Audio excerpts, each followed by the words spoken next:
Šodien runāsim par fasāžu karogu stiprinājumiem un kāpēc to vajadzētu karināt valsts svētkus vai tās dienas, kad obligāti vajadzētu celt augša karogus.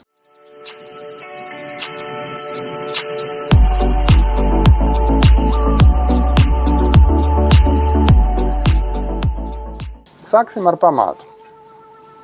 Lai pacelt augša karogu, lai pie fasāda būs karogs un karogu kāds, tad ir vajadzīgs turētājs.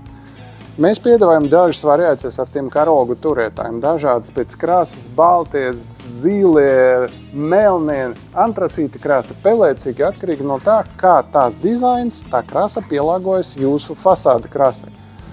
Konkrēts noteikums, kuri regulē kādam vajadzētu būt, nav pēc jūsu vēlmēm un gaumēm. Mūsu fasāžu stiprinājums stiprinās ļoti vienkārši. Te jau ir paredzēta caurumi, atkarīgi no tā, vai jūsu fasāde ir apsildināta vai nav apsildināta, apstrādāta ar vāti vai ar vēl kaut ko. Jūs pieņemat lēmumu, kā viņu piestiprināt. Vai uz bultskroviem, vai uz enkeriem, vai uz dibelēm. Solis numur 2. Tas ir koka kāds. Pēc Latvijas likuma tam katam obligāti vajadzētu būt balta krasa un standarta izmera 238 cm. Kāpēc mēs to zinām? Gada griezumā mēs piedāvājam, tirgojam, uzstādām, uzliekam, vedam, nesam un krāmējam NT 100 karoga un NT 100 koka kāti tiem karogiem. Tas izgatavots no kvalitatīva koka un paredzēt ārā lietošanai. Tā kā viņš kalpo mūžīgas lietas, protams, ka nav, bet ilgi tas ir 100% garantēti. Stiprinājums pie fasāde ir, koka kāds jau ir, paliek tikai karogs. Mēs piedāvājam dažus izmērus tiem karogiem.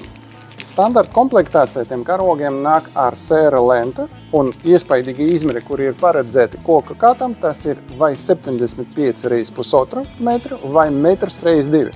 Latvijas valsts karogam pēc likumdošana nav standarta izmeri, ir proporcija malam 1:2.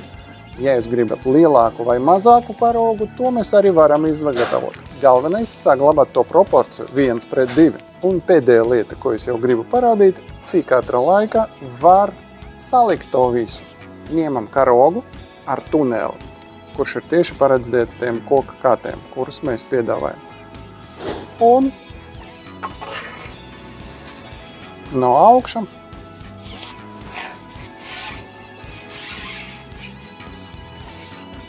karogs jau ir virsu tam katam. Viss, kas paliek, tas ir piestiprināts ar tiem šnoriem un var iet pie fasāde un stiprināt.